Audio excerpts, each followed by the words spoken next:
Good morning. It's a beautiful, bright, sunshiny morning, but it's still so cold. Hopefully we'll get warmer temperatures by the end of the week. What do we do to help the poor? How should we respond to people begging on the street? That's become a difficult question in recent years, and I'll talk about that in just a second.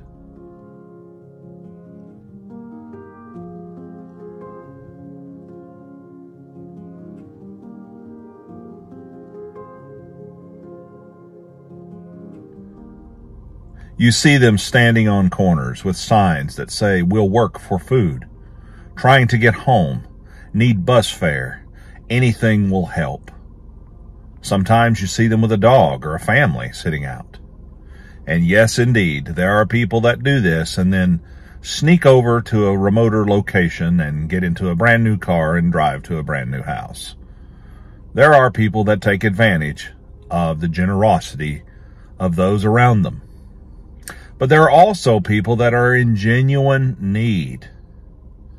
Sometimes we just have to go with our gut on things when we encounter these individuals. I've heard so many people say, well, I never give to those folks because I feel like they're a con artist. And you might be right in some cases. But there are cases where you might be wrong as well. I also would never want to give money to someone who was feeding an addiction of some sort, that they wouldn't be using that money for something they truly needed. I've encountered this stuff in my life, and I don't want to talk about all of that stuff so much because what we do before the Lord is before the Lord. But I will give you one example. I was in Decatur, Illinois, and I encountered a man. And he came up to me and he said, listen, is there any way that you could give me bus fare? I'm just trying to get home. He says, I'm going to be honest with you. He says, I just got out of prison. He said, I have trying to get better and do better. And I just want to go home and I don't have any money. Well, something came over me and I feel like it was the voice of the Holy Spirit or the presence of God in my heart, and something just said, go ahead and give to this man. He's not conning you. So I talked to him a little while, and I gave him, I think, $10, and he just wanted $2, but I only had a $10 bill, I think. And I said, now listen, I'm going to give you this. And I feel like this is a fair thing to say to people who ask of you. I said, I'm going to give this to you, but if you use it for something bad, that's really going to upset me. No, sir, he said, I'm just going to use it to get home, and I'll maybe get something to eat. And he said, I promise you, that's all I'm doing, is I'm trying to get back on my feet and do better. And I said, well, I'll tell you right now, I said, I believe in Jesus and the power of redemption and salvation and grace and forgiveness. And he said, yes, sir, I believe in him too. I believe in him too. And I got my business straight with God.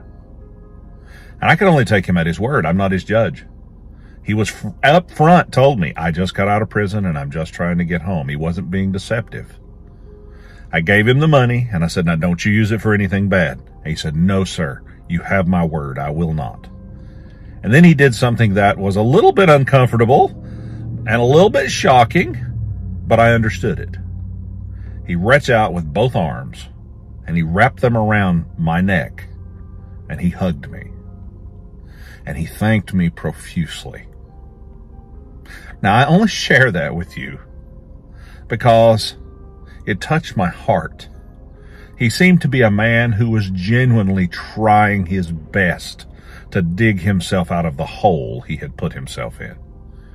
And he seemed to genuinely understand that God was the only way out of the mess he was in. And he assured me that he believed on Christ.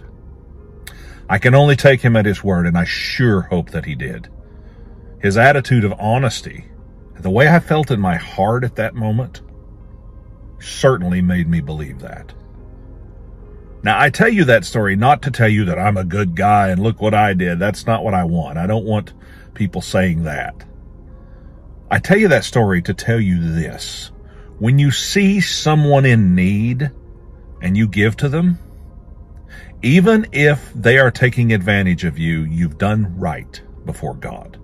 If they have deceived you, that's on them.